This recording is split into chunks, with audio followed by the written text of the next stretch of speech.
이번 주에도 후원이 있는데요. 팟빵에서 101일상 마망슈에트님이 100원 후원해 주셨습니다. 고맙습니다. 감사합니다. 그리고 페이트리온은 정기 후원이라서 2월에 들어왔던 후원들이 있는데요. 김재현님, 최준우님, 리메이님, 김대현님, 조하수님, 박현우님, 변정우님, 이승규님, 낙규님 이렇게 많이들 후원해주고 계십니다. 계속 유지해주시기 부탁드립니다. 감사합니다. 감사합니다. 저희가 마이크도 좀 좋아지고 있고, 네. 그렇죠? 못 느끼시는 분들도 있는 것 같은데. 지금 마이크 몇 대죠? 와, 마이크 세대가 됐어요. 세대가 됐습니다. 한 지금까지 대는 다 개인 비용으로 사고 있는 거죠. 원래 우리가 맞아. 처음에는 하나는- 한 대로 하지 않았어요? 한 대로 그렇죠. 했잖아요. 한 대로 했죠. 지금 각자 마이크를 이렇게 쓰고 있잖아요. CP님 거 개인 거 하나로 쓰다가 당근마켓에서 후원해 주셔서 2개가 됐다가 지금 다시 CP님이 하나 더 장만하셔서 3개가 됐네요. 요 마이크 좋은 것 같아요. 예티, 그게 뭐예요? 블루 예티 나노인데, 나눠. 그전 예티 거가 워낙 유명했는데 너무 무거웠어요. 그래서 나노라고 조그만한 게 나와서 사봤는데, 진짜 들고 다닐 수 있을 만큼 작고, 소리는 큰 차이가 안 나는 것 같고, 무엇보다 금색을 샀더니 너무 이뻐요. 각각 얼마예요, 이게? 지금 예티 같은 경우 공식 가격이 아마 119달러 막 이 정도 왔다 갔다 할 거예요. 예티는 워낙 가격이 약간씩 변하고, 네. 이 예티 나노 같은 경우는 99달러. 기능도 약간 적은데, 이 정도면 충분한 것 같아요. 개인 방송하게. 예티는 사실, 워낙 이제 스테디셀러라 많이 쓰고 좋긴 한데, 무거워요. 마이크 치고 네. 너무 무거워요. 무거워요. 그래서 예티 마이크는 그 붐 스탠드라고 하나요? 이렇게 위에서 아래로 내려오는 그 마이크 스탠드 할 때도 싸구려 스탠드 사면 안 돼요, 예티는. 그래요? 예, 무거워서? 싸구려 사면 이거 쭉 내려와요, 무거워서. 예. 근데 나노는 우선 밑에 구멍도 원래 마이크 전용 그 구멍 단자가 따로 있어요. 네. 더 커요. 근데 얘는 애초에 그게 아니라 삼각대용이에요. 그래서 그냥 삼각대 단자랑 같이 있기 때문에 삼각대에다 꽂아서 쓸 수도 있어요. 네. 예. 좋네요. 그렇습니다. 요새 요새 좋으면 저도 하나 사야겠네요. 그때 CP가 얘기해줬는데 그 아마존에서 찾으면은 예티 관련된 액세서리 같은 것들 그런 것도 다 수입된다면서요. 아, 맞아요. 원래 예전에는 이제 아마존에서 물건 사려고 하면 이제 예티를 살 때 예티 가방도 같이 사려고 했거든요. 네. 근데 걔가 한국으로 배송이 안 되더라고요. 해가지고 예티만 샀는데 요즘 아마존이 좀 공격적인 것 같은 게 우선 아마존닷컴 가면 보셨을지 모르겠지만 한국으로 배송되는 물건 뭐 이렇게 하면서 배너 메인 배너 엄청 크게 떠 있어요. 그러니까 한국 사람이 접속하면 그런 배너를 우선 띄우고요. 예, 한번 봐보세요. 그리고 지난번에 배송 안 되던 예티 관련 짜잘한 것들, 짜잘한 애들도 다 배송이 되더라고요.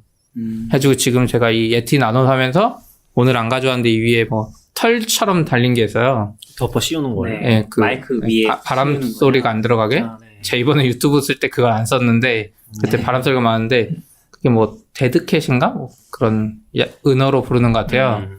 근데 그건 한 몇천 원밖에 안 하거든요. 그래서 걔만 따로 오는 게 좀 이상했는데 합배송이 돼가지고 예, 좋습니다. 지금 아마존닷컴 메인 한국에서 들어가면 위십 오버 45밀리언 프로덕트 투 코리아 이렇게 돼 있어요. 아, 맞아. 저도 뜨네. 저는 안 뜨지. 그러니까 4,500만 개의 물건을 한국으로 보내줄 수 있다. 그러니까. 네, 저는 안 뜨네요. 버림받았나 봐요. 아니죠. IP 뭐 VPN 쓰시는 거 아니야? 아니에요. 감청을 의식해가지고. 당근마켓 IP 쓰고 있다고요. 똑같이. 야, 아마존이 이렇게 슬슬 진출하는 것 같아요. 데드캣이라고 부르는 이유를 알았어. 아, 그쵸. 근데 데드캣 죽은 고양이처럼 생겼어. 이렇게 털. 네. 죽은, 플루톤에 계시네요. 네? 플루톤이요? 예전에 플루톤에 한번 아, 네, 제 집 주소가 아니고 이제 뜨네요. 네. IP가 아니라 자기 계정 그건가 그런 것 보구나. 같아요. 네. 이렇게 받는 곳? 잘 될 것 같아요. 아마존 같은 경우 지금 일본에도 구글이 하는 거랑 좀 비슷하게 하거든요, 아마존이. 원래 네. 인터넷에다는 본사를 미국에다 놔두고 매출을 다 그 나라 걸로 안 하잖아요, 일부러. 세금 좀 적게 내려고. 그렇죠. 근데 물건 파는 회사는 사실 그게 쉽지 않은데 아마존이 일본에서 그렇게 하고 있어요. 아마존 재팬이 분명히 있고 거기서 물건을 팔잖아요. 네. 근데 그 아마존은 뭐라 그러냐면 일본 아마존은 그냥 창고다. 예, 우리 거기서 사업하는 게 아니라 그냥 창고 잠깐 저장하는 창고다 그런 식으로 해서 세금 좀 적게 된다고 이야기했었거든요. 그게 회사 형식 자체가 다르다는 거예요. 예. 주식회사가 예. 아니라 뭐 유언회사나 그런 걸로. 뭐 그런 식으로 한 것 같아요. 뭔가 법이 있어서 거기에서 물건을 팔면 뭔가 법 제재를 받아야 되는데 우린 물건 파는 게 아니라 미국에서 파는 건데 네. 그냥 창고를 일본에 하나 놔뒀다 뭐 이런 식으로 돌려서 가는 것 같더라고요. 근데 아마 한국도 비슷하게 할 것 같아요. 아니면 심지어 창고도 안 들어올 수도 있어요. 왜냐면 일본에다가 더 크게 지으면 일본에서 한국으로 보내는 건 또 쉽잖아요. 걔네들 입장. 아무튼 점점 아마존 직구 쇼핑하기가 편해지고 있습니다.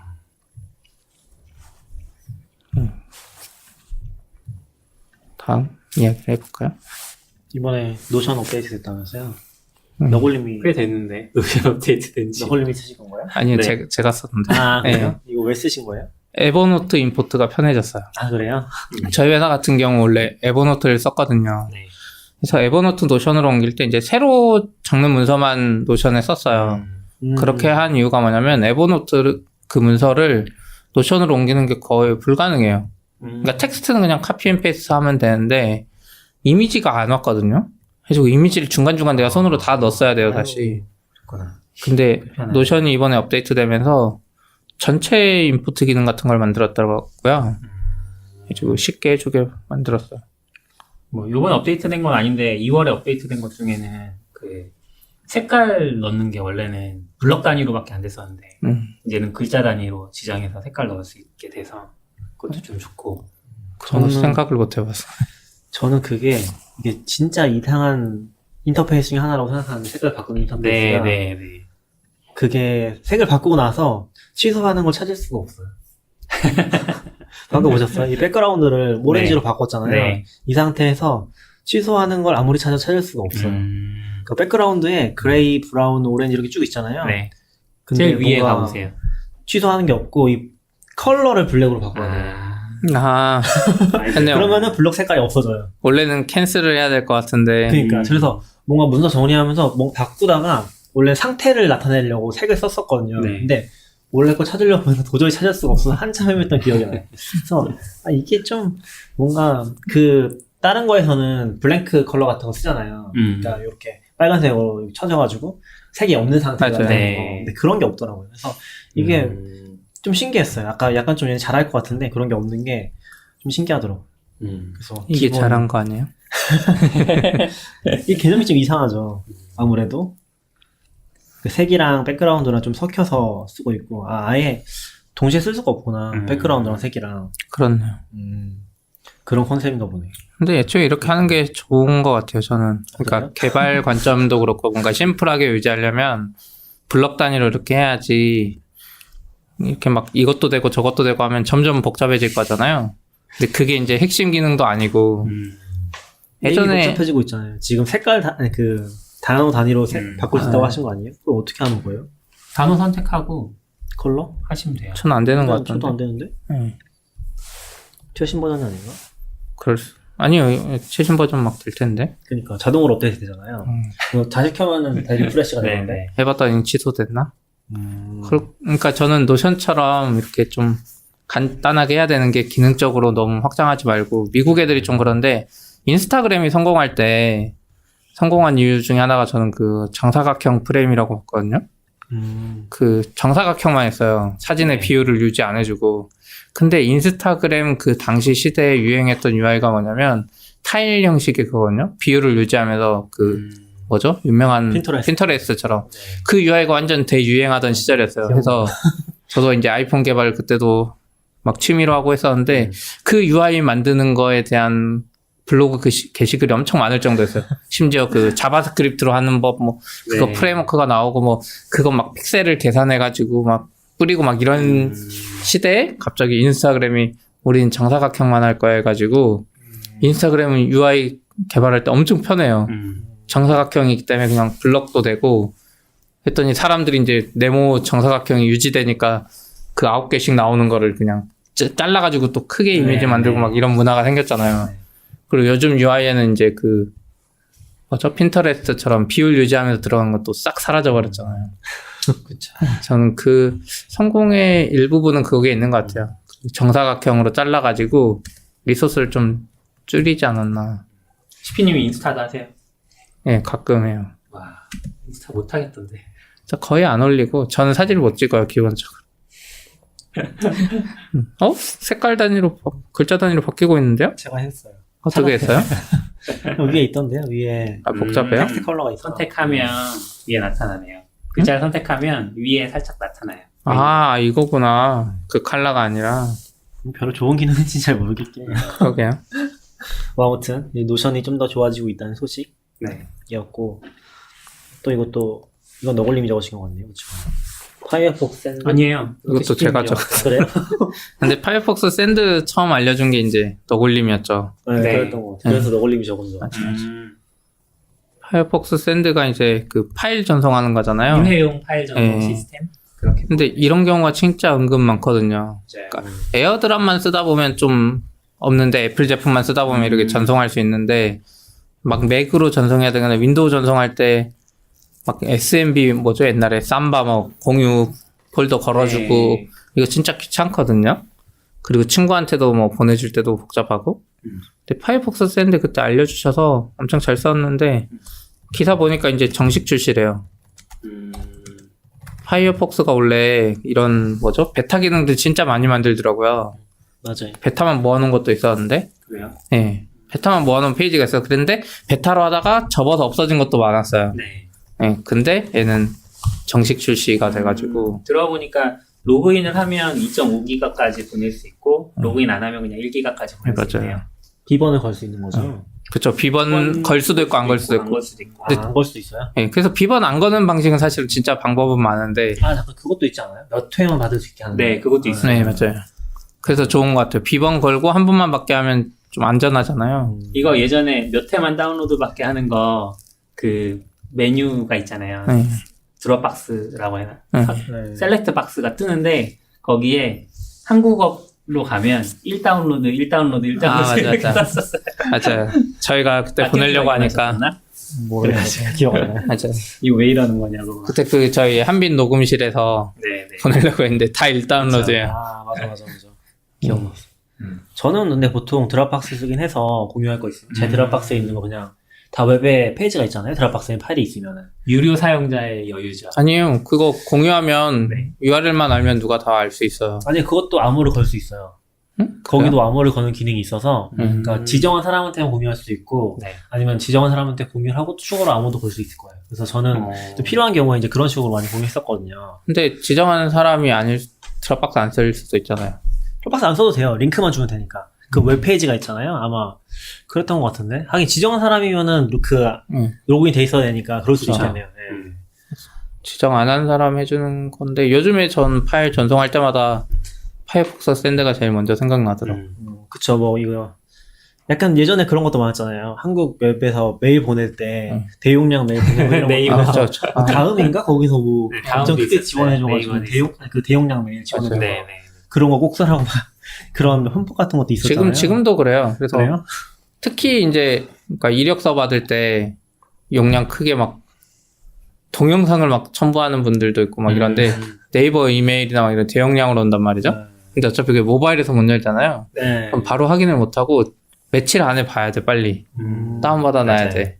그러면은, 그런 것도 약간 이걸로 보내면 좋은 거 아니에요? 샌드로 그쵸. 보내면은 7일, 같이 네. 링크만 첨부해서 주고서 비밀번호 알려주면 그 맞아요. 사람만 볼 수 있으니까. 맞아요. 훨씬 좋죠. 그것도 나올 수 있겠네. 약간 느낌이 다를 것 같아요. 네이버 메일에 대용량 오는 거랑 이런 거랑. 그거는 네이버로만 열어야 볼 수 있는 거죠. 그 대용량 첨부 파일은.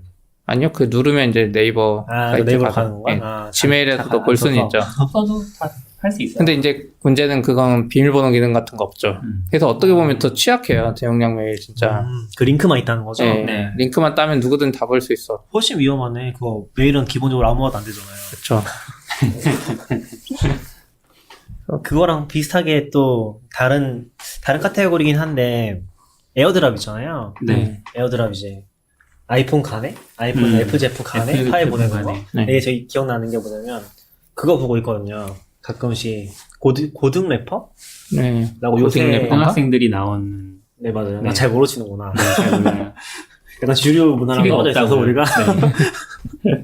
근데 거기 나오는데 거기서 뜬금없이 막 노래 그 고등 래퍼들이 있고 거기 또 유명한 사람들이 나오거든요. 유명한 래퍼들이 걔네가 이제 가르쳐주는 식으로 하는데 거기서 갑자기 뜬금없이 너네 최신 기술 아냐고 하면서 이 드랍박스를 막 아이폰 가지고 보여주는 거예요. 아. 근데 이거 PPL인가 그런 생각이 들더라고요. 드랍박스를? 아, 에어드랍? 에어드랍. 아. 에어드랍 보여주는데 근데 그 애플이 한국에서 PPL을 하나? PPL은 아니에요. 그럼 아니면 신기하네. 통신사 PPL인가? 약간 그런 생각이 들더라고요. 아니요. 제 생각에는 이거 그건 것 같아. 약간 음악이나 특히 이쪽은 그냥 다 애플 제품이 옛날부터 애플 진짜 인기 없을 때부터 맞아요. 지금도 막 맥을 우리 이 맥이 아니라 옛날 맥으로 작업하는 분들 있어요. 하얀 거, 아, 하얀 거. 예. 그런 걸로 일부러 해서 작업하던 분들이랑 이제 그러니까 쓰는데 그분들 약간 그 에어드랍이 많이 나왔는데 지금 일반인 중에 아이폰 쓰는 사람 보면 에어드랍 잘 모르는 사람도 많고 안 쓰는 사람도 많아요. 그렇죠. 근데 음악 하는 분들은 이걸 쓸 여지가 진짜 많은 게 자기가 음악을 만들고 막 보내주고 싶잖아요. 그래서 그런 것 같아. 근데 윈도우를 쓰는 친구가 있으면 못 쓰잖아요. 그래서 자랑하는 것 같아. 진짜 PPL처럼 나오더라고요. 그래서 좀 웃겼어. 재밌었어요. 근데 이게 좀 무섭긴 한 것 같아요. 약간 지하철 같은 데 열었는데 뭐 내가 복사하려고 문이 열면은 갑자기 다른 사람들이 막 위에 떠. 맞아요. 잘못 그런 누를까 거 봐 막 무섭더라고요. 보내시는 분들도 계신다고 하더라고요. 요즘에 저 한 번 받았어요. 강남역에서. 그래요? 자리에 이제 서 있거나 앉아 있으면 누가 그거 보내요. 뭐 이 자리에는 임신한 남자가 타고 있습니다. 뭐 이런 거. 어? 예, 요즘은 그게 그거는 좀 이제 있어요. 임산부석에 앉은 남자에 대해서 그건 아닌 것 같아. 이제 근데 왜냐면 저는 앉지도 않았는데, 그러니까 주변 사람한테 그거 다 보내버리면 어차피 네, 임산부석에 맞아요. 앉은 사람인지 아닌지 알 방법이 없어요. 그러면 이제 주변 사람들이 그래 하면서 이제 그 앉아 계신 분을 막 쳐다보고 그걸 느껴서 일어나게 맞아요. 만드는 것 같더라고요. 별로 안 좋은 방법인 것 같아요. 그래요? 전 좋던데 받으면 뭐 나쁠 건 없어요. 저는 이제 라스베가스 2년 전에 갔을 때 그 유명한 호텔이 있거든요. 거기서 막 이렇게 핸드폰인데 뭐가 왔어요.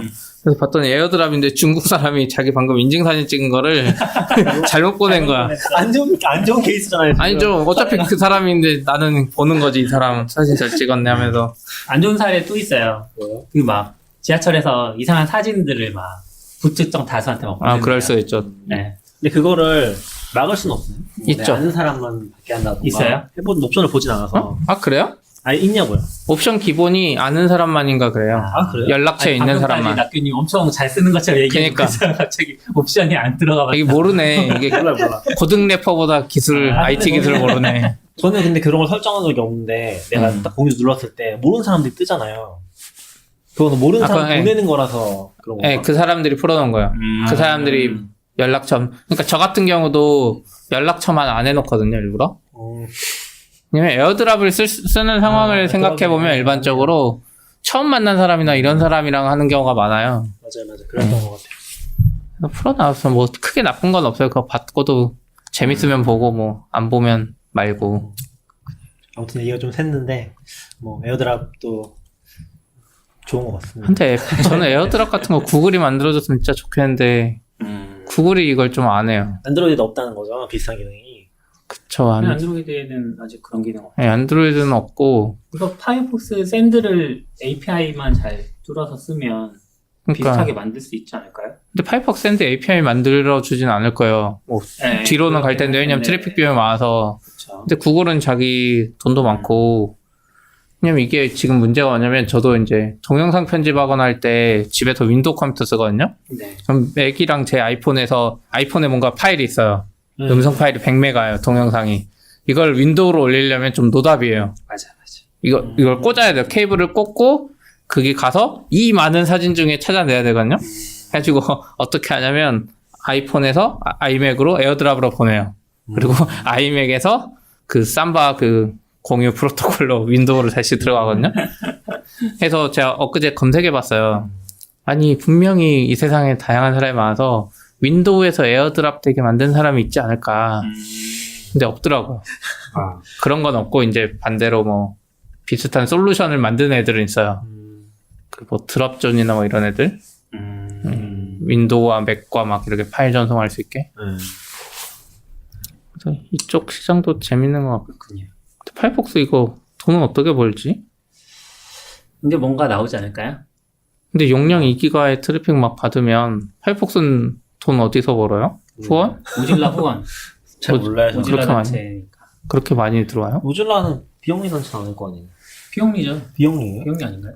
이거 함부로 말하면 안 돼. 아, 그렇죠. 함부로 말하면 안 돼. 근데 어쨌든 저번에 너무 많이 들렸어. 비영리든 뭐든 돈은 어디서 받아야 될 거 아니에요. 그러니까. 진짜 뒤에서 하죠.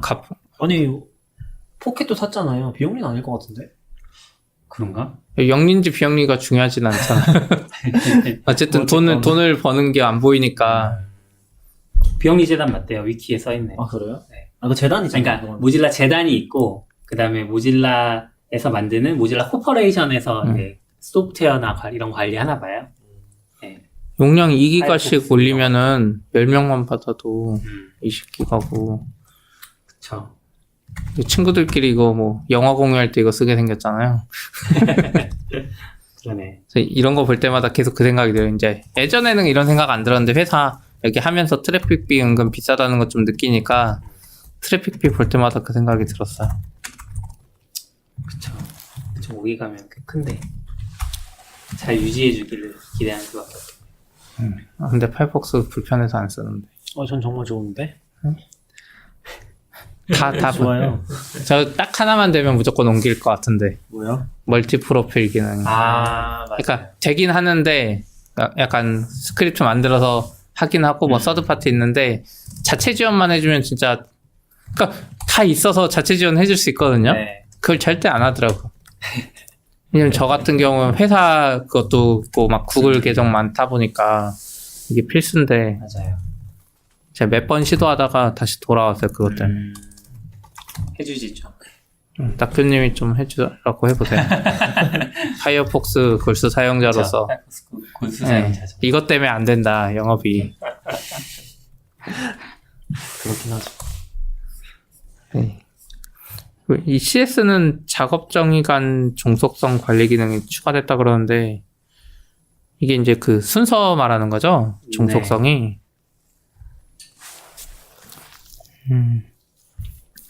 그러니까 예전엔 태스크 디피니션이 여러 개일 때 그 특정 태스크 디피니션은 이게 태스크 디피니션 사이의 종속성인 거죠? 아니요. 태스크 디피니션 안에서의 컨테이너 종속성? 네. 아, 그러면 이제 그 컨테이너들을 태스크 디피니션 하나에 여러 개를 띄울 수 있었는데 그거를 이제 띄우기만 하고 순서를 정의할 수 없었던 거죠. 아니면 이제 A 컨테이너가 뜨고 어떤 상태가 됐을 때 B 컨테이너를 띄워라 이런 걸 지정할 수가 없었는데 이제 그 기능을 넣었네요. 네. 정확히는 이제 디펜즈 온이라고 그러니까 제이선으로 보면은 컨테이너 디피니션을 따로 넣거든요. 네. 거기 이제 컨테이너들이 들어갈 거 아니에요, 다수가. 어제 이거 때문에 엄청 헤맸었는데 어쨌건 이제 그 다수가 들어가는데 거기다가 디펜즈 온 이제 옵션 하나 줄 수 있는 거죠. 그러면은 다른 컨테이너를 지정을 하면은 그 컨테이너가 실행되고 나서 다음 컨테이너가 실행되는 거죠. 아마 디펜즈 온을 실행됐다는 거는 해시로 보장을 하는 것 같아요. 헬스 체크 기능을 써서 도커에 있는 뭐 그렇게 동작을 하는 것 같습니다. 이 헬스 체크 기능도 되게 오래전에 들어간 것 같던데 저는 뭐 이걸 써보진 않았거든요. 이런 식으로 TD 안에서 헬스 체크 관리를 하지 않았어서 근데 이제 도커가 뜨면은 기본적으로 업이 되잖아요. 컨테이너가 네. 뜨면은. 근데 여기다가 이제 다른 명령어 쉘 커맨드를 줘가지고 헬스 체크를 할 수가 있어요. 네. 써보진 않아서 모르겠는데 아마 HT 코드로 체크를 하겠죠. 그래서 그게 아마 0이 될 때까지 기다리다가 0이 되면은 도커 PS를 치면은 컨테이너 목록이 나오잖아요. 거기에 스테이터스 컬럼이 있는데 거기에 업하고 뭐 시간 같은 거 나오고 걸어치고 해시 이렇게 표시가 될 거예요. 네네. 뭐 그런 식으로 사용이 되는 것 같더라고요. 그래서 옵션으로 다 지정을 할 수 있도록 만들어서 있는 것 근데 같아요. 이 기능이 예전에 도커 컴포즈에도 있었거든요.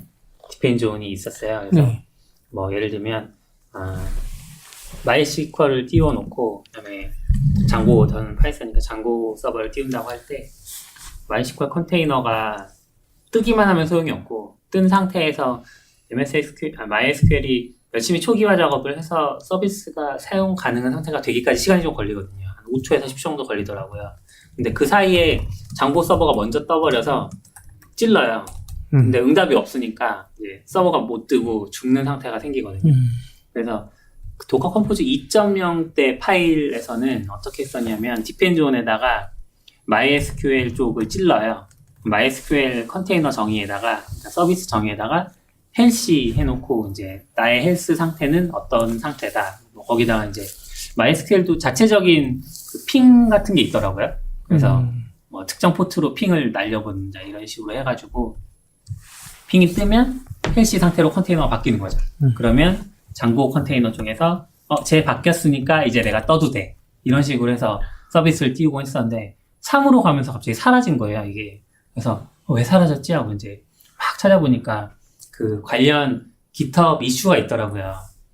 있어요? 네, 도커 컴포즈 그 프로젝트 GitHub에 이슈가 있는데 엄청 길어요. 댓글이 막 엄청 많이 달려있는데, 거기에 이제 사람들이 막 그거 왜 없앴냐 했더니 누가 댓글을 달았는데, 이게 서비스, 그러니까 한 컨테이너가 다른 컨테이너의 상황 때문에 그 영향을 받는 게 좋지 않은 디자인인 것 같다. 그래서 3에서는 없앴고, 그 대신 어떻게 하냐라고 했을 때 이제 많은 사람들이 대안을 제시한 게, 그 MySQL 컨테이너 쪽에는 아무런 정의를 두지 않아요.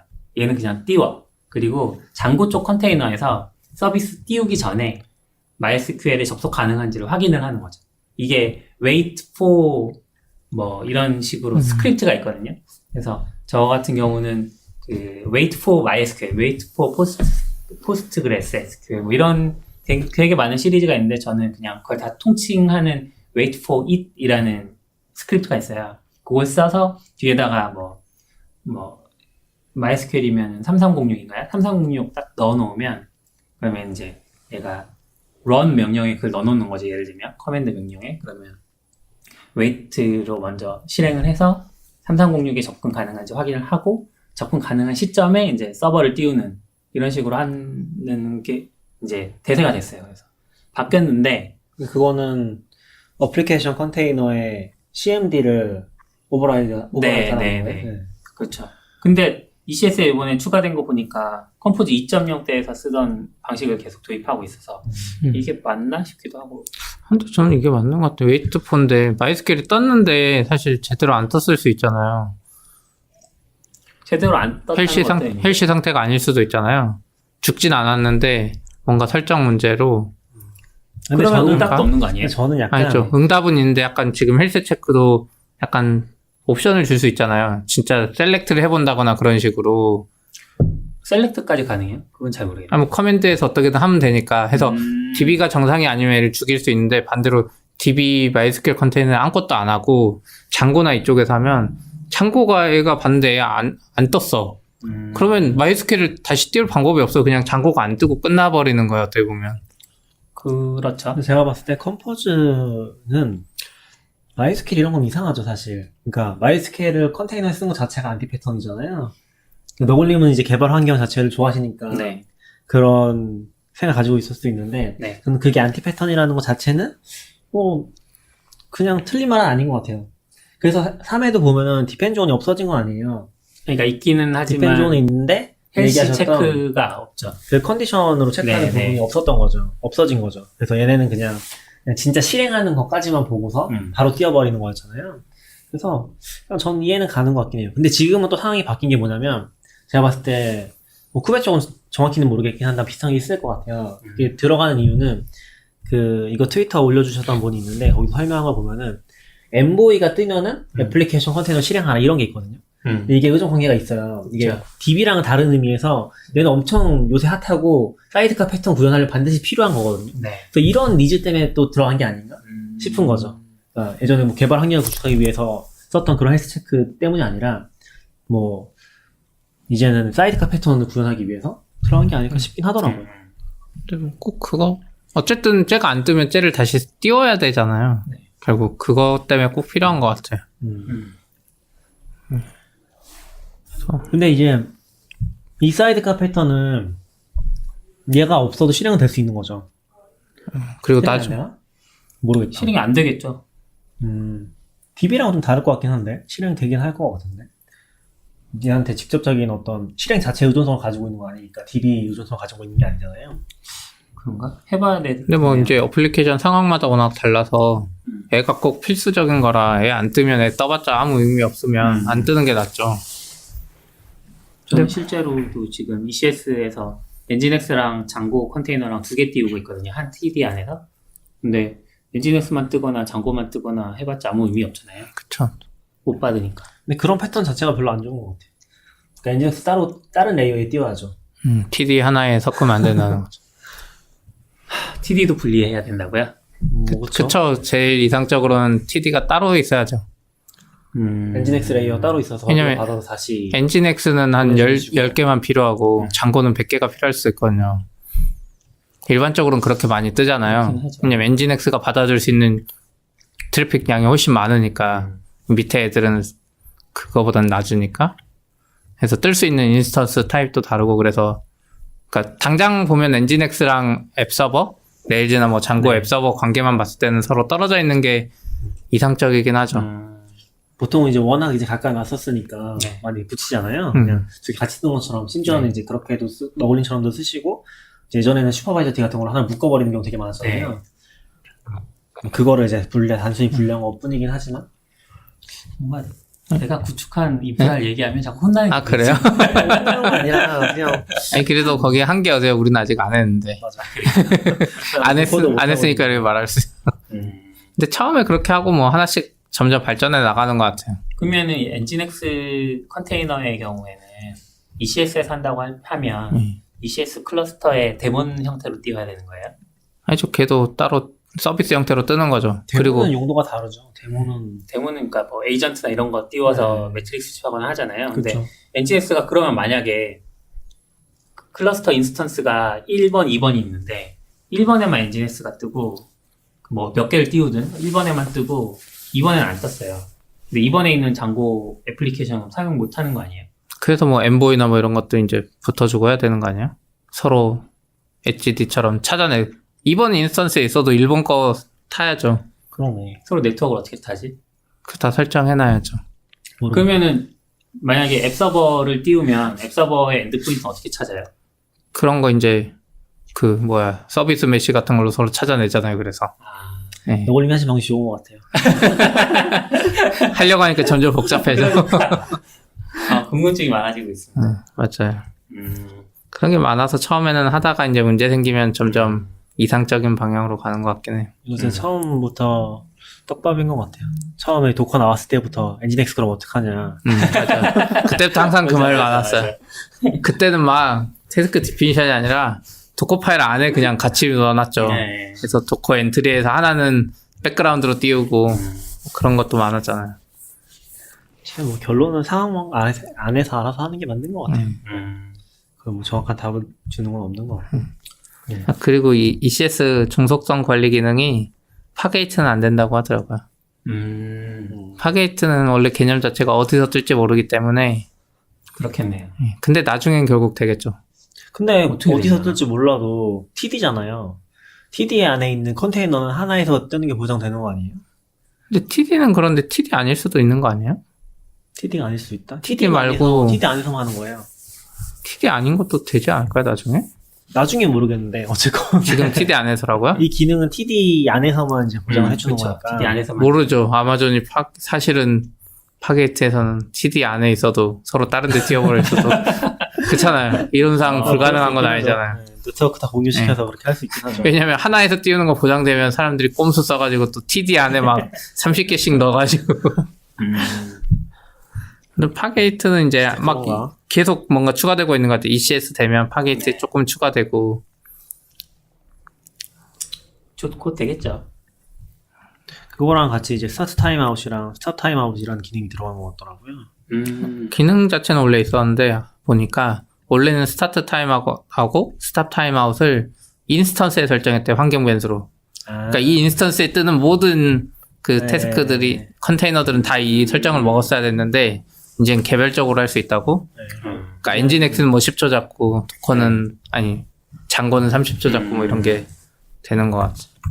점점 나아지고 있군요, ECS. 그러니까 처음에 삽질한 사람들이 열심히 고객 의견을 넣어서 네. 나중에 들어간 사람은 편하게. 저 애저랑 GCP랑 엄청 쫓아오고 있어가지고 그래요? GCP는 뭐 전혀 못 올라오던데. 엄청 쫓아오는 건 아니고 GCP는 그냥 옛날부터 별로 이제 확장에 관심이 없는 듯한 느낌이었는데. GCP는 이제 잘 만들어놔서 저희 개발자분들도 쓰는데 좀 편하게 잘 만들어 놓긴 했어요. 근데 애들은 이제 확장의 의지는 좀 없어요. 그냥 영업이나 뭐 이런 거 좀 해야 되는데 그런 건 또 안 하고. 점유율 보면 옛날부터 별 차이가 없어요. 그냥 그대로고 애저만 쭉 늘어나고 있고 뭐 아마존은 그냥 계속 압도적인 힘인 것 같고. 아니요, 압도적까지는 아니에요. 그 비율 보면 아마존이랑 MS가 이제 약간 뒤치닥 할 정도 10% 내외인 것 같더라고요. 그리고 이제 3등부터는 저 밑에 있는 거죠. 구글은 막 중국에서 알리바바 밀릴 정도고, 그러니까 로컬에 밀릴 정도 수준이에요. 구글은 약간. 근데 이제 저는 구글 보고 처음에 기능이 좋으면 압도하지 않을까 싶었는데 확실히 이쪽 세계는 기능뿐만 아니라 영업도 필요한. 맞아. 영업도 중요한데 구글은 써보면은 힘들어요. 쓰는 사람이 힘들어. 그래요? GP가 얘기해주세요. 그러니까 약간 지금 엊그제도 파이어베이스 때문에 난리 나는데, 그러니까 결국 영업이 이제 고객이 원하는 걸 해줘야 돼요. 근데 구글은 애초에 그런 거 없잖아요. 고객센터도 안 만드는 애들인데. 그래가지고 어떻게 되냐면 저희가 최근에 파이어베이스 계정이 있는데, 파이어베이스 계정 우리가 건드리다가 버튼을 이제 잘못 눌렀나 봐요. 복잡하잖아요. 네. 구글은 또 GCP 결제 계정이라는 개념이 따로 있어요. 그리고 누가 누르다가 버튼 클라우드 저쪽 콘솔에다 잘못 눌렀어요. 근데 그게 파이어베이스가 갑자기 그 계정이 풀려가지고 그냥 유료 플랜에서 무료 플랜으로 내려갔거든요. 그래서 그게 뭐가 문제냐면 저희 클라로그를 비코리로 보내는 거를 이제 유료만 되거든요. 딱 풀리는 순간 그게 전송이 중단됐어요. 아이고. 해서 이제 알림은 와서 다행히 메일 와서 제가 다시 복구하고 물어보긴 했는데 구글 쪽에서는 너네가 그렇게 한 것 같다. 그래서 그럼 누가 했는지 저는 클라우드 트레일 생각하고 그런 것 좀 알 수 있냐. 자기들 모른대. 너네가 한 거다. 그래서 그러면 데이터 복구해 줄 수 있냐 그랬더니 원래 3일 동안 제시도 하긴 하는데 안 되면은 복구해 줄 방법 없다. 약간 이런 식의, 사실 걔네들 로우 데이터 있거든요. 네. 왜냐면 파이어베이스 콘솔에는 다 나와요. 그 데이터. 근데 이제 비쿼리로 전송하는 것만 해서 못 해주는 건 그렇다 치는데 애초에 답변 좀 느낌이 달라요. 그냥 안 된다가 거의 바로 와요. 그러니까 한국에서 답변하는 거라서 그런 건지 모르겠지만 기술팀이 없어서. 그래서 이런 거를 몇 번 겪으면은 인프라 쪽이 특히 영업하고 이런 게 중요한 이유가 그거거든요. 네. 뭔가 장애가 나요. 장애가 났는데 애들이 해결을 못 해주는 애들이야. 그러면은 아무리 싸더라도 안 쓰게 되는 거죠. 왜냐면 그 담당자가 계속 책임을 지고 담당자가 힘들어지는 건데. 근데 이제 아마존 같은 경우는 자기들이 어느 정도 해주는데 그 파트너사한테 진짜 위임 많이 했어요. 파트너사가 짜잘한 것들은 다 처리하는 것 같아요, 보니까. 그쵸. 그래서 파트너사도 먹고 살고. 파트너도 잘해주고 거기에 서포트 열면은 일단 티켓 다 처리하는 거 다 나오고 그리고 급하면 거기 채팅 열거나 네, 전화하고 전화는 안 해요. 전화도 있어요. 전화도 있어요. 네, 그렇게 할 수 있잖아요. 근데 구글은 그게 저희 서포트 플랜 낮아서 그런 건지 모르겠는데 맞아요. 되게 힘든 것 같더라고요. 기본적으로. 그거는- 나오면은 일단 연락 되기만 하면은 되게 노력해주긴 하거든요. 물론 이제 저대도 얘기하는데 나중에 이제 그쪽도 귀찮았는지 재입켜서 알아서 하라고 그러기도 하는데 근데 이게 최대한 노력해주더라고요. 그건 되게 똑같은 좋은 것 같아요. 구글 제품이어도 GCP 쪽이랑 G 스위트 쪽이랑 좀 느낌이 달라요. G 스위트는 방금 말씀하신 그 AWS가 한국에서 하듯이 지원 되게 잘해주거든요. 파트너사도 열심히 영업을 해요. 그런 거예요? 저는 많이 겪었거든요. 그래서 교육해줄까 물어보고 새로 나왔어 기능 이거 우리 교육 여는데 너 올래? 이런 거 물어보고. 그건 약간 그 레벨에 올라간 거 아니에요? 그 기업이 네. 서포트를 해야 되는 레벨에 올라가서 또 별도 관리해주는 수준이었던 거 아니에요? 작은 기업들은 모르겠어요. GC도 좀 모르겠는데 약간 차이가 뭐냐면 아마존은 서포트 플랜 돈 내고 가입 안 해도 서포트 포털을 같이 써요. 네. 그래서 물론 이제 결제나 이런 거는 답변해주고 이제 서포트 플랜 가입 안 하면 기술 답변 안 해주긴 하는데 어쨌든 그 포털이 있거든요. 근데 구글은 돈 안 내면 그 서포트 포털을 아예 못 써요. 해가지고 내가 무슨 입력 폼 같은 데 써요. 해가지고 메일이 오길 기다려야 돼요. 그 이후에는 메일로 진행돼요. 그러니까 메일로 서포트 하는 게 좀 이상해요. 네. 그래서 애초에 전화도 없고 그러면 이걸 돈을 내고 서포트 플랜을 사야 되는데 과연 애들이 돈을 낼 만한 가치가 있는가 의문이 드는 거죠. 무료일 때 경험이 이러면은. 근데 GCP는 약간 그런 느낌이긴 해요. 비콜이 분명히 좋아서 막 쓰고 장애 나면 그냥 받아들여야 되는 것 같아요. 그리고 약간 그런 것도 있어요. 빅쿼리도 제가 봤을 때 비슷할 것 같은데 구글 클라우드 플랫폼은 문서가 엄청 잘 안 돼 있어요. 잘 안 돼 있다는 게 기능들이 엄청 실시간으로 개발이 되고 있는데 잘 안 써 있어. 그런 게 엄청 많고 그러니까 현재 프로덕트랑 문서에 써 있는 거 다른 경우 되게 많고 그것도 되게 오묘하게 다른 경우가 많아요. 근데 아마존은 이상한 거 많긴 한데 찾으면 다 있긴 하거든요. 그러니까 어쩌면 공개된 거랑 그게 싱크가 맞기는 해요.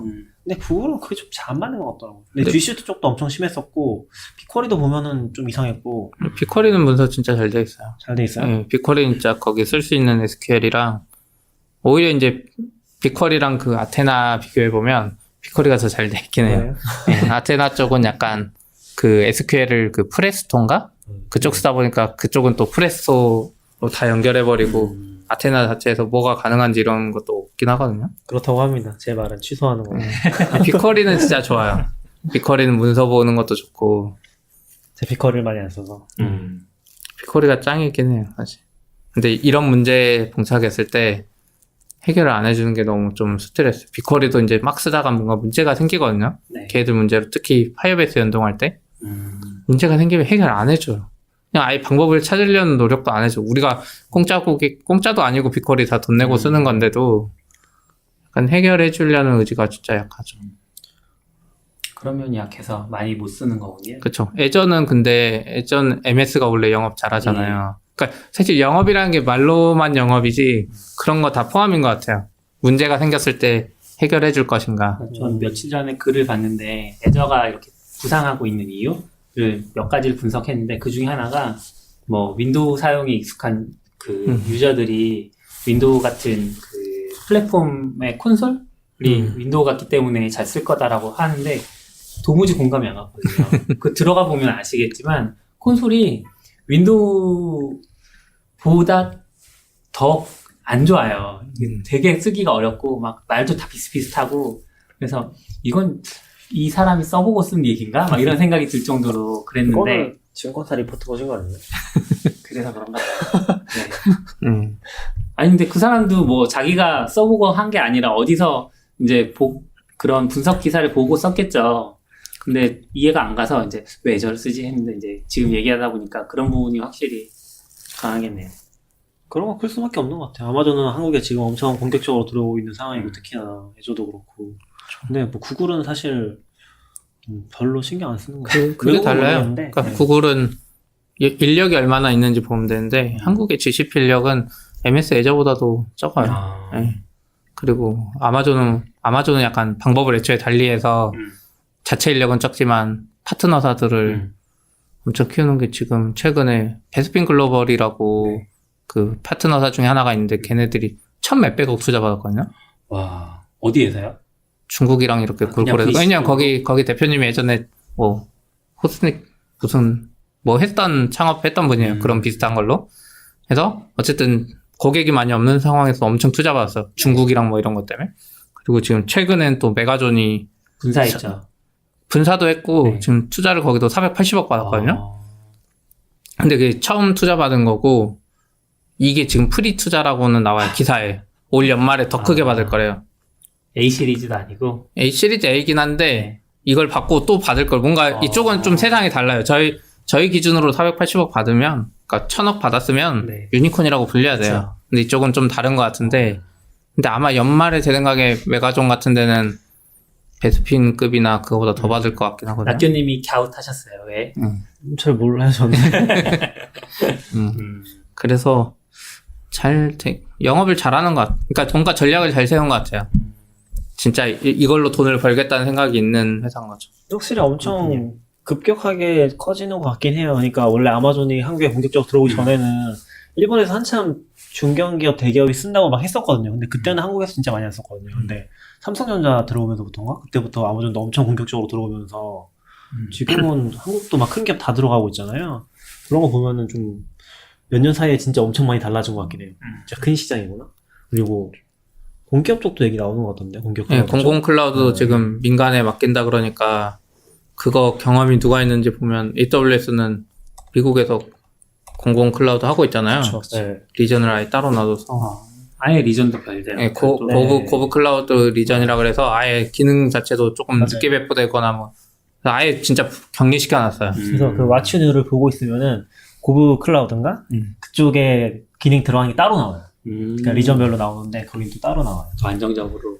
안정적인 건 보안이나 뭐 그게 훨씬 크겠죠. 여러 가지 이슈를 해놨겠죠. 정부가 필요로 하는 거랑.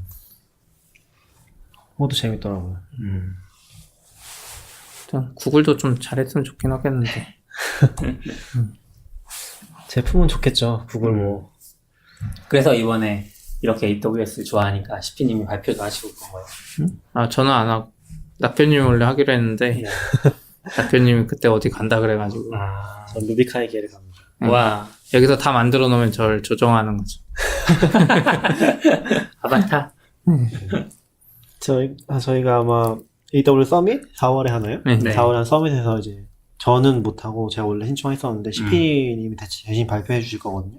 저희가 파라미터 스토어라는 거 주제로 해서 발표를 할 거예요. 근데 아마 파라미터 스토어를 아마존 써도 그렇게 많이 아시는 것 같진 않아요. 그쵸? 네, 쓸 일이 거의 없죠. 물어봐도 뭐 안 써봤다거나 잘 모른다고 했었거든요.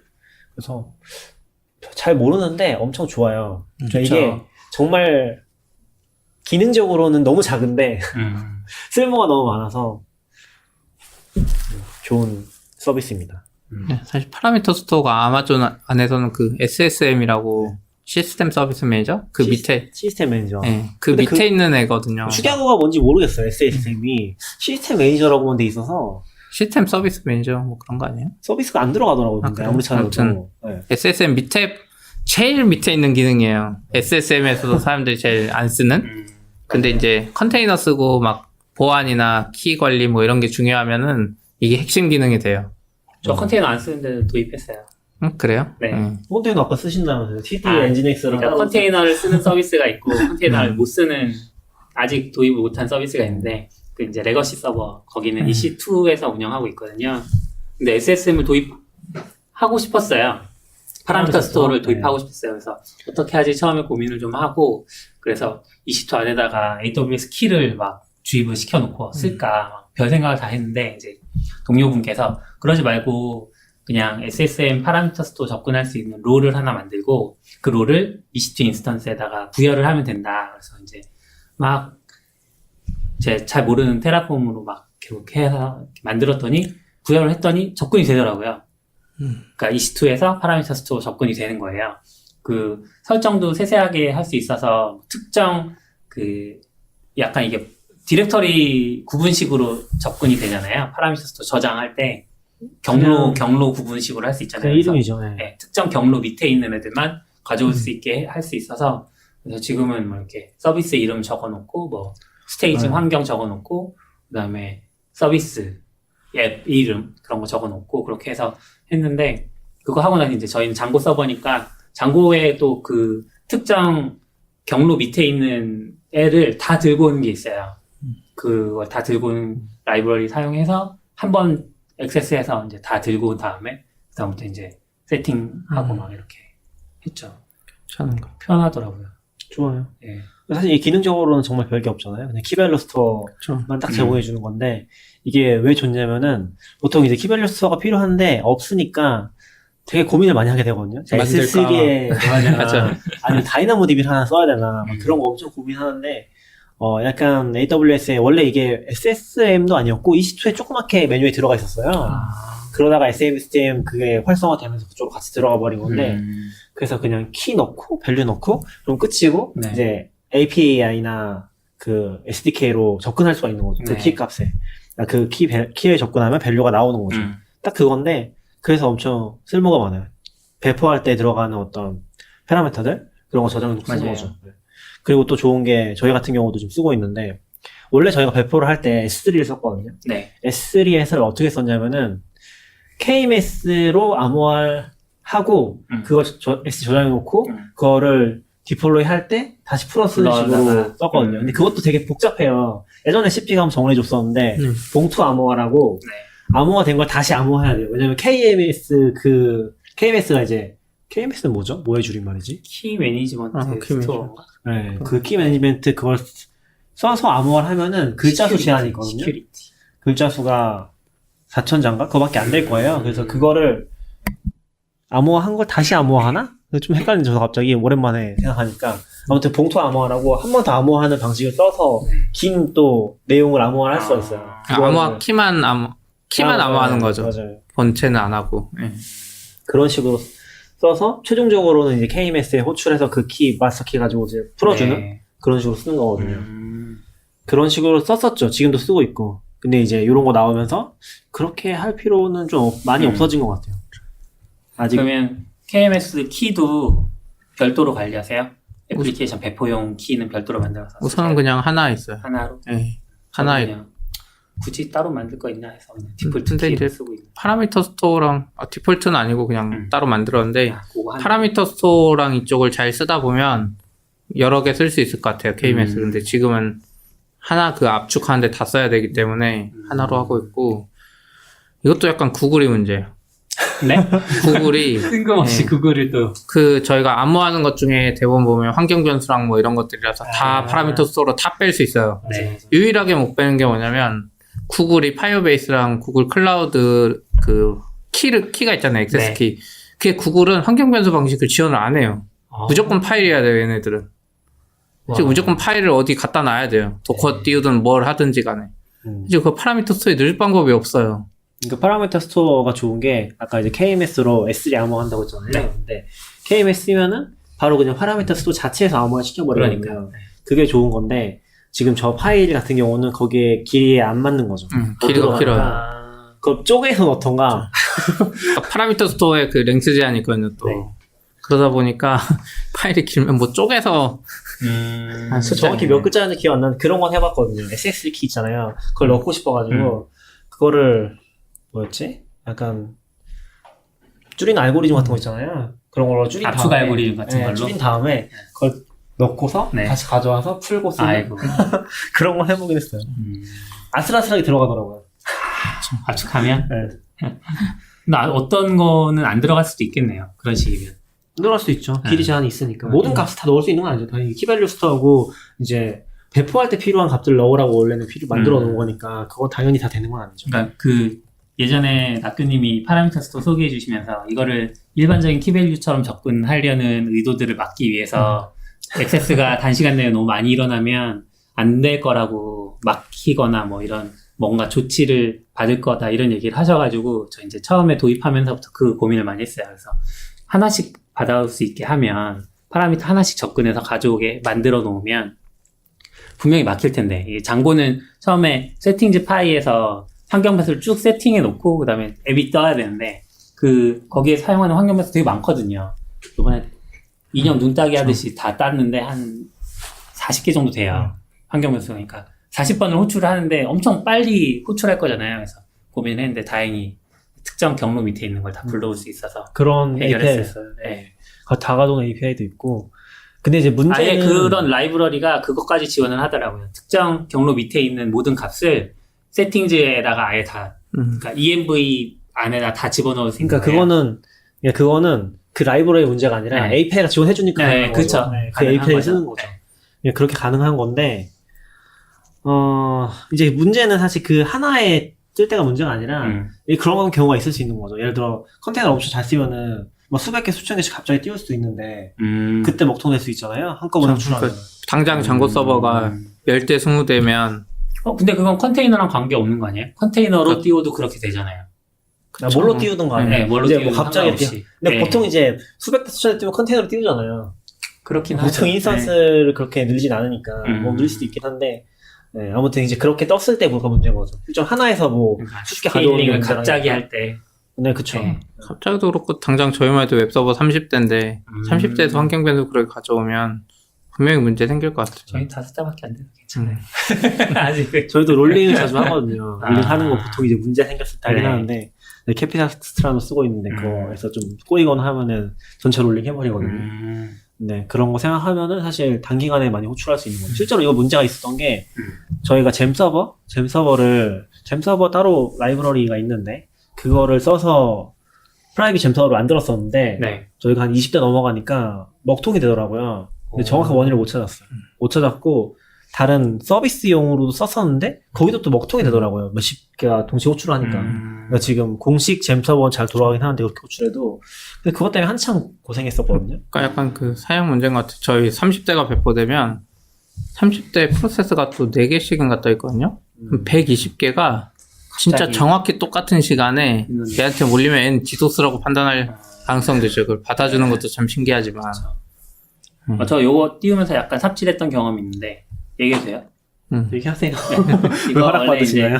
그 IAM 폴리시를 만들고 그 폴리시를 롤에 넣고 롤을 EC2 인스턴스에 부여했다고 했잖아요. 그런데 폴리시 만들 때 처음에 이제 폴리시 될 수 있으면 간결하게 만들면 편하니까 그래서 그 allow 옵션을 주고 액션에다가 SSM get parameter, SSM get parameters by path 요거 두 개 넣고 그 다음에 describe parameters도 같이 넣었어요. 그 다음에 리소스에다가는 제가 원하는 특정 경로만 넣은 거죠. 그랬더니 아무리 해도 접근해서 파라미터 못 갖고 오는 거예요.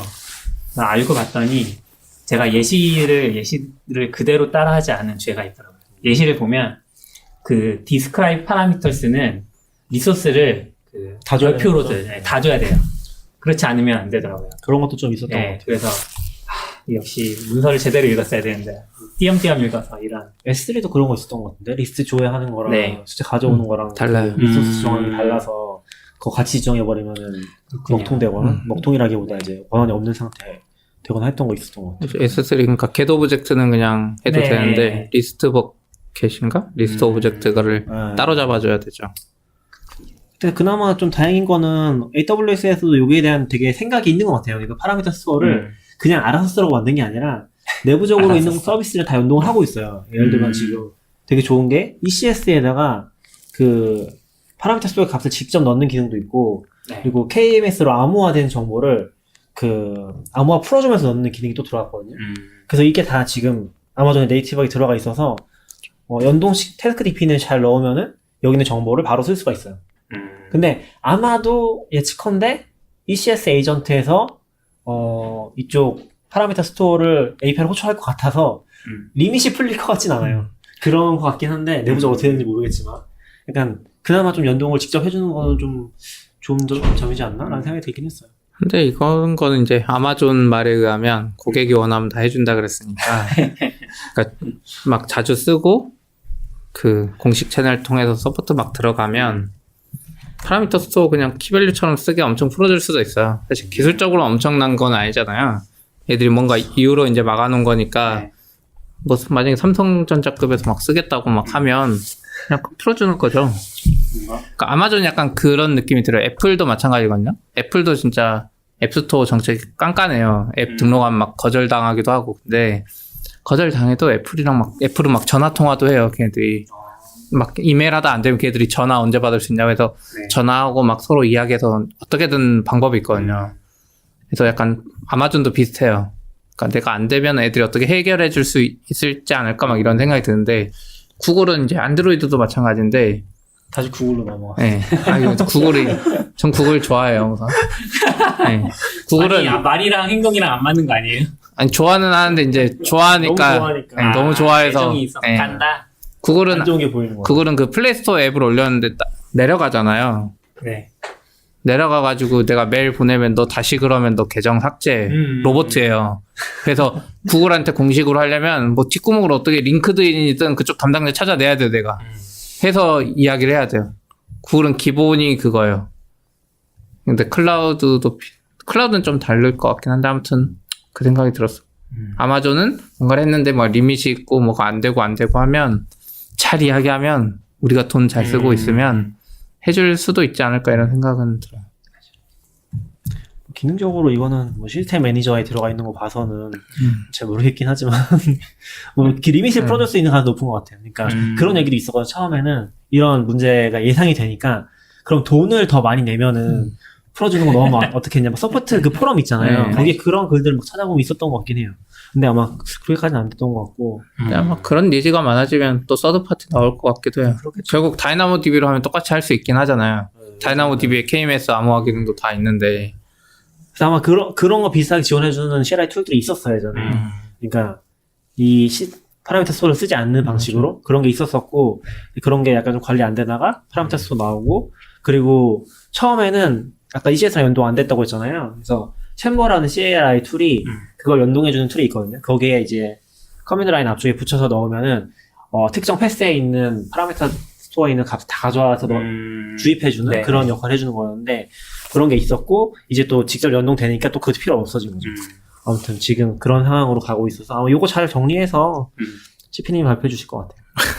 아니 이게 자료는 여기다 만들어 주실 거고 말만 할 건데 그리고 파라미터 스토어 이제 ECS 연동하다 보니까 어제 좀 삽질 진짜 많이 했거든요. 그러니까 파라미터 스토어에 그 KMS 암호화된 거를 그 ECS에서 실행하면서 환경변수에 넣어주는 기능이 있어요.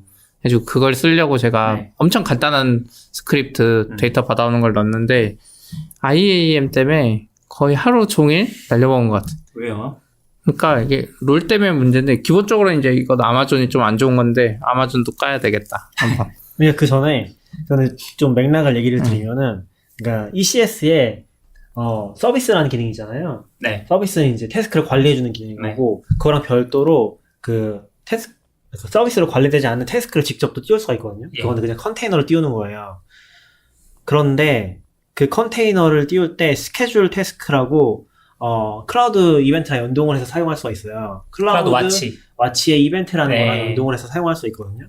근데 거기서부터 문제가 생기는 거예요. 맞죠. 근데 지금까지 그걸 그냥 쓸 때는 잘 쏘시고 계셨던 것 같아요, CP가. 네. 근데 어제 하려고 했던 게 이제 그 파라미터 스토어에서 KMS로 암호화된 값을 가져오는 건데 그걸 넣는 순간 이제 헬이 된 거죠. 스케줄드 태스크에서 맞아요. 이제 SMSM에 접근을 하려고 했더니 안 되더라. 네. 아니 안 되는 게 아니고 기본 문제는 뭐냐면 클라우드 와치랑 이렇게 설정해놓고 딱 띄우잖아요. 메시에 뜨라고 안 뜨잖아요. 에러 로그가 그 어디에도 없어요. 왜 안 떴는지 알 방법이 없어요. 그냥 인보케이션 페일. 클라우드 네, 와치 이벤트에 보면은 네. 그걸 클릭해서 상세로 들어가면 거기에 그 클라우드 와치 로그인가? 로그 연결된 게 있거든요. 네. 그걸 누르면은 인보케이션 숫자가 나와요. 그 메시에 뭐 매트릭스가 나오거든요. 그것만 딱 볼 수 있는 거예요. 로그는 어디에도 없고 그 이벤트 자체에 로그가 없는 거죠. 왜 실패했는지도 모르고. 실패했는데 권한 때문인지 내가 도커 이미지 파일을 잘못했는지 뭐 이런 게 없어요 기본적으로. 그래서 그게 기본이었고 이제 그 다음으로 들어가면 이 ECS 쪽에서 이제 롤이 그 4가지나 있어요. 네. 예. 이게 익스큐션 롤 쓰지 않아요? 아니요. 익스큐션 롤은 일반적으로 안 쓰죠. 안 써요? 일반적으로는 어떻게 하냐면 파게이트는 제외하고 네. 인스턴스 롤이라는 게 있어요. ECS를 띄우는 인스턴스 롤이 있어야 인스턴스 자체 롤을 줘요 네. 기본적으로. 그리고 최근에 이제 얼마 전에 생겼죠. 태스크 롤이라는 게 있어요. 태스크마다 롤을 또 따로 줄 수 있어요. 그래서 인스턴스 롤이 있고 태스크마다의 롤이 있어요. 서비스마다. 그래서 이제 이게 기본이에요. 그래서 이 두 개만 잘 관리하면 사실 다 되거든요. 인스턴스는 도커를 실행하는 데 필요한 그 IAM 권한 같은 걸 가지고 있으면 되고 네. 태스크는 이 서비스에 특화된 뭐 S3나 이런 것만 넣으면 돼요.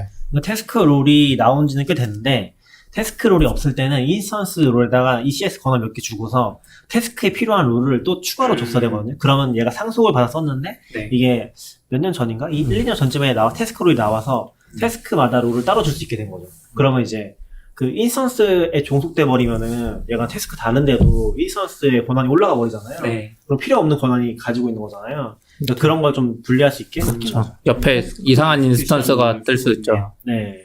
뭐 S3 추가해놨는데 S3 전혀 안 쓰는 애한테 S3 권한이 가는 거잖아요. 그런 거 이제 막을 수 있게 된 거고. 네. 근데 룰이 또 있죠. 그래가지고 이렇게 띄우는 여기까지는 기본인데 근데 이제 클라우드 와치 통해서 실행되면 클라우드 와치가 이벤트만 발생시키고 ECS를 띄우거든요. 네. 그래서 클라우드 와치가 ECS를 실행할 수 있게 하는 권한을 줘야 돼요. 그러니까 클라우드 와치는 기본적으로 클라우드 와치는 별도의 IAM인 거예요. 네. 예, 그래서 애가 이제 떴는데 내가 무슨 이벤트를 다른 애를 실행하려고 하니까 내가 다른 애를 실행하려고 하는 애가 ECS네. 네. 그럼 ECS 런 태스크라는 걸 애가 있어야 돼요. 그래서 어심롤로. 어심롤을 ECS 런.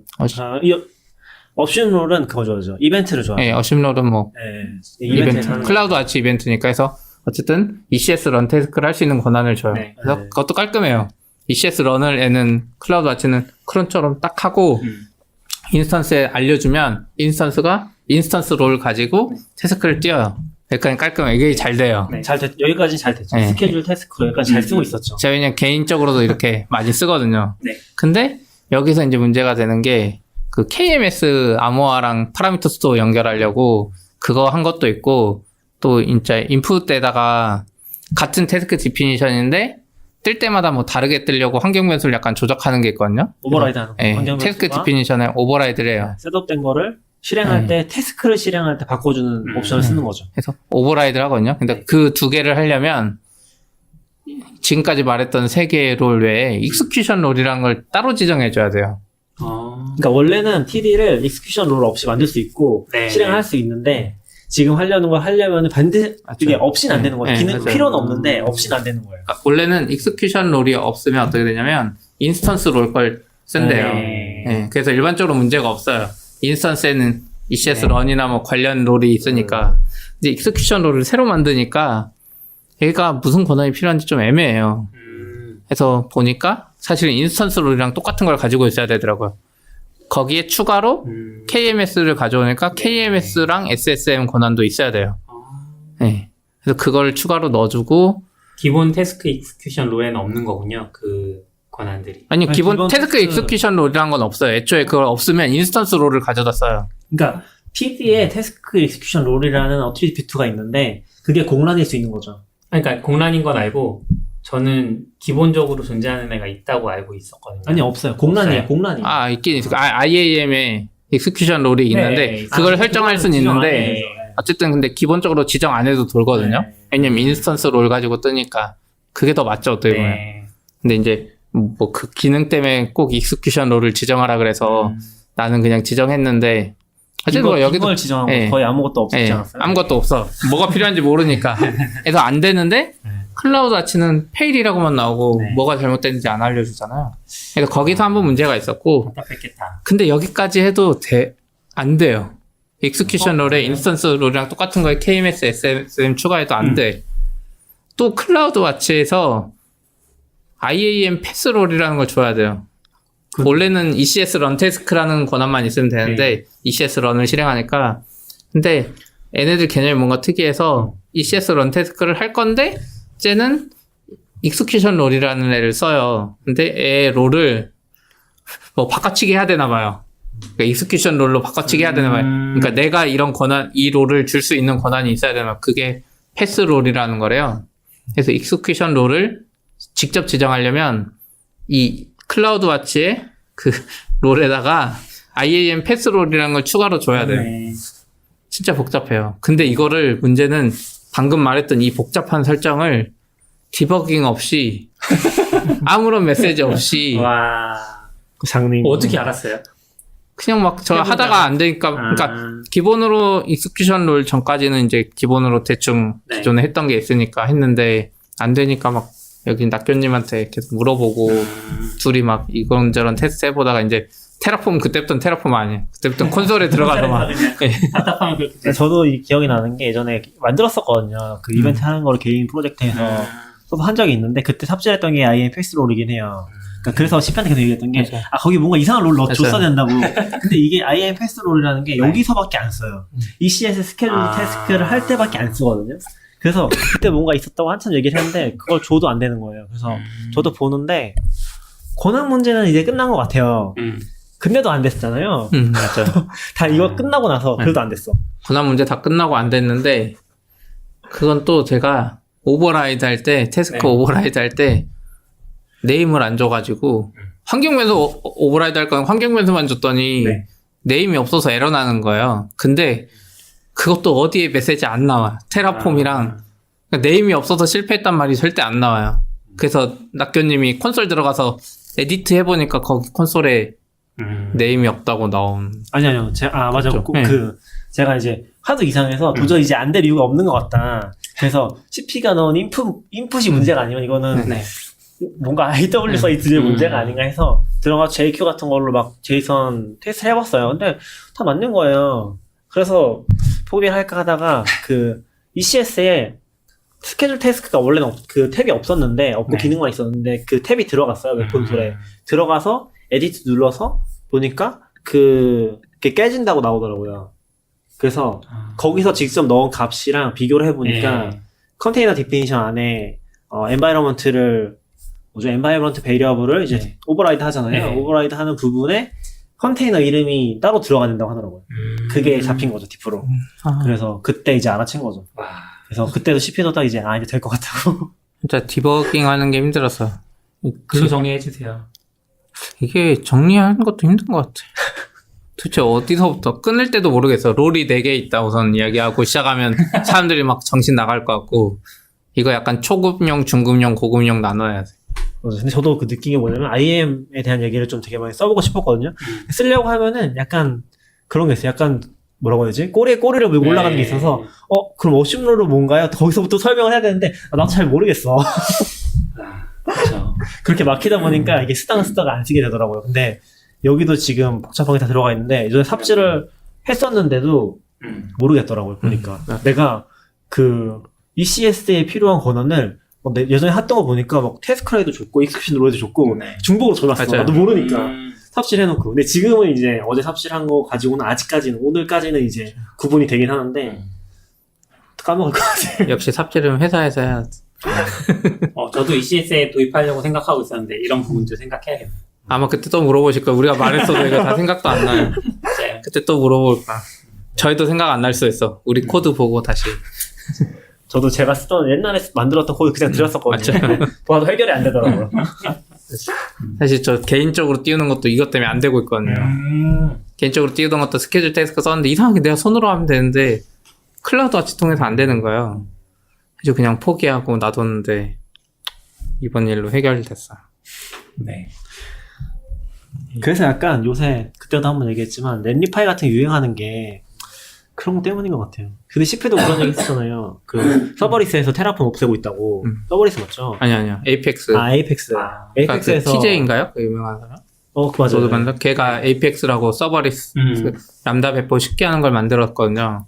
근데 걔 개념이 뭐냐면 우리는 람다 펑션 관리만 할 거고 그 인프라 관리는 테라폼 써라 이랬었거든요. 근데 최근에 이슈에 보면 바뀌었어요. 걔도 생각이. 너무 복잡한 거야. 아니 서버 모르려고 람다 하고 있는데 테라폼으로 그냥 뭐 IAM이 어쩌고 뭐 이런 걸 해야 되니까 말이 안 되는. 저도 좀 느낀 게 람다를 AWS 모르고 쓴다는 게 거의 말이 안 되거든요. 그러니까 실제 그게 좀 매직 같은 부분이 있어요. 어떻게 해놨냐면은 웹 콘솔로 하면은 IAM이랑 VPC랑 이런 것들을 다 자동으로 막 해줘요. 네. 근데 나중에 그거를 내가 컨트롤하려고 보면은 엄청 힘든 거죠. 하나하나가 다 지뢰잖아요. 그래서 인프라를 알고 람다를 쓰려고 보면은 할 게 너무 많은데 그 너무 이상한 거죠. 그 갭이 좀 느껴져서 배보다 배꼽이 더 커. 그리고 나중에 보면은 VPC 내부 자원 또 들어가려면은 걔네 람다 함수에다 VPC 셋업하는 게 있거든요. 네. 근데 그거를 보통 안 하고 써요. 근데 그거 하고 쓰면은 또 다른 문제들이 생겨요. 인터넷이 안 돼요. 그 인터넷 게이트웨이가 필요하거든요. 그러면 이제 여긴 또 다른 세계로 가요. 그래서 그런 걸 모르고서 그걸 하는 법을 또 쓰는 글들이 있어요. 그 문제를 해결하려고. 인터넷 게이트를 뭔지 모르지만 막 이렇게 하면 된다더라 해가지고 하시는 글들이 있거든요. 그럼 그거는 되게 여러 가지 생각이 들긴 하죠. 그래서 요즘에 그쪽은 아예 글도 보면 다 서버리스 프레임워크예요. 서버리스 프레임워크가 다 해줘요. 옵션 넣으면 그런 설정 다 해줘요. 그래서 그쪽 좀 정리되니까 APX도 그래서 그런 고민 때문에 바꾸려고 하는 것 같아요. 모르는 게 더 좋을 수 있는 것 같아요. 알면 신경 쓰여. 그래서 약간 넬리파이도 그렇고 넬리파이도 보면은 이제 엄청 사실은 CI 같은 건데 그까지 해주는 CI인 거잖아요. 말하자면 엄청 심플하게 돼 있어서 그런 게 더 유행하는 거 아닌가? 근데 약간 좀 인프라 좀 알고 제대로 하려는 사람들은 이런 걸 시키면은 AWS S3랑 CF까지 연동하는 것까지 막 고민을 해서 작업을 하잖아요. 그래서 안 끝나는 거지. 결과물이 안 나와. 그래서 약간 그렇게 추상화하는 것도 좋은 방향이라는 생각이 들긴 했어. 어디까지 갈 것인가 인프라의 세계. 여기까지 하죠. 네. 네.